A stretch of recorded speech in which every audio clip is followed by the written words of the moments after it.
కటిస్థానే యోక్త్రధారణం కృత్వా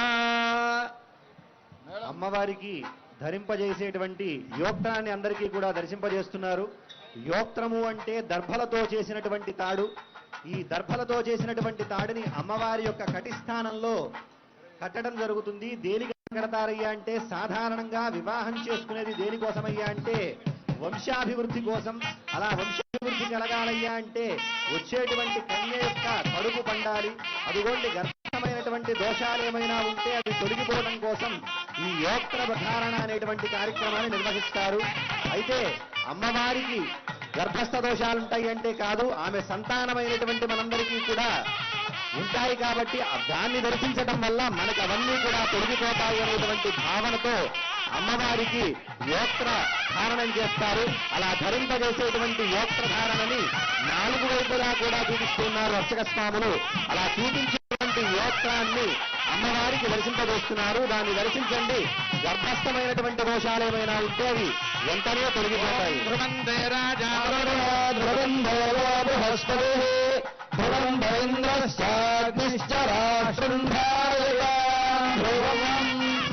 యోక్త్రధారణముహూర్తో మహాంగోను గృహంతు యోక్త్రధారణముహూర్తో శ్రీ జగదాంబతే అనంతరాశ్రమ సిద్ధ్యర్థం యజ్ఞోపవేతధారణం కరిష్యే. యజ్ఞోపవేతధారణార్థం శుద్ధ ఆచమనీయం సమర్పయామి.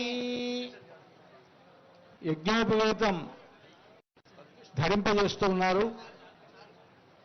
ఆ యజ్ఞోపవీతాన్ని మీ అందరికి కూడా దర్శింపజేస్తారు. అనంతరాశ్రమ సిద్ధి కొరకు అని.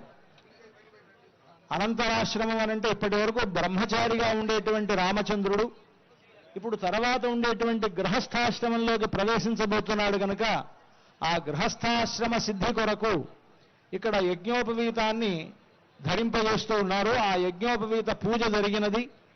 యజ్ఞోపవీతాన్ని అర్చక స్వాములు మీ అందరికీ కూడా దర్శింపజేస్తున్నారు. స్వామివారికి ఆ యజ్ఞోపవీతాన్ని ధరింపజేస్తారు. అంతా సేవించండి. ఆ యజ్ఞోపవీత యొక్క గొప్పతనం ఏమిటి అనంటే ఎవరైతే ఈ యజ్ఞోపవీతాన్ని ధరిస్తారో ఆ ధరించినటువంటి వారు మాత్రమే వేదాధ్యయనాన్ని చేసేటువంటి అవకాశం ఉన్నది. వేదము మన యొక్క జ్ఞాన భాండాగారం.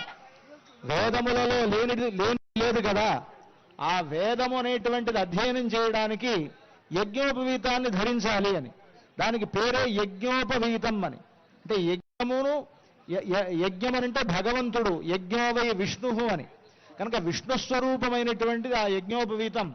అది ధరిస్తేనే ఆ వేదమును ఉచ్చరించేటువంటి యోగ్యత కలుగుతుంది. కనుక ఆ యజ్ఞోపవీతాన్ని మనందరికీ కూడా దర్శింపజేస్తున్నారు. స్వామివారికి దాన్ని అనంతరాశ్రమ సిద్ధి కొరకు ధరింపజేస్తారు. అంతా సేవించండి.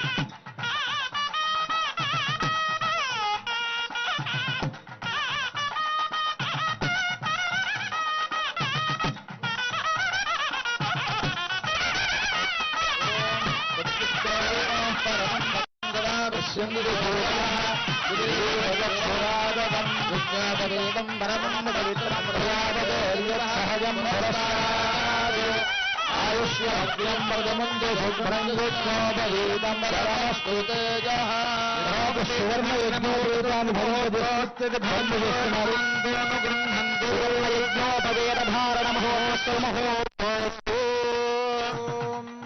యజ్ఞోపవీతం పవిత్రం ప్రజాపతేర్యత్సాయం పురస్తాద్ ఆయుష్యమగ్రం యజ్ఞోపవీతం పరమస్తు తేజః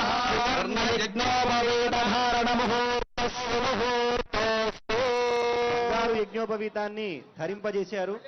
ఇందాక వారు చెప్పినట్లుగా ద్విజత్వ సిద్ధి చేకూరుస్తుంది మనకి యజ్ఞోపవీతము. ద్విజము అంటే 2 సార్లు పుట్టేది అని అర్థము. ద్విజము అంటే 2 సార్లు అంటే ఏది పుడుతుంది? 2 సార్లు అంటే పక్షి గుడ్డు నుంచి ఒకసారి పుడుతుంది, గుడ్డుగా పుడుతుంది, గుడ్డు నుంచి మళ్ళా పుడుతుంది. అలాగే ద్విజలు అనేటువంటి వారు బ్రాహ్మణ క్షత్రియ వైశ్యులు పేరు. ప్రదద్విష్ణుస్తవదేవో మాత్ర ఏతాభ్యాం మంత్రాభ్యామిదే పాద ప్రక్షాళనం కృత్వా ఓం ప్రదద్విష్ణుస్తవదేవీయాయ మృగోదవే కుజరాజరిష్టాః శత్రుషు విక్రమణేషు అభిక్షయంతి భువనాని విశ్వా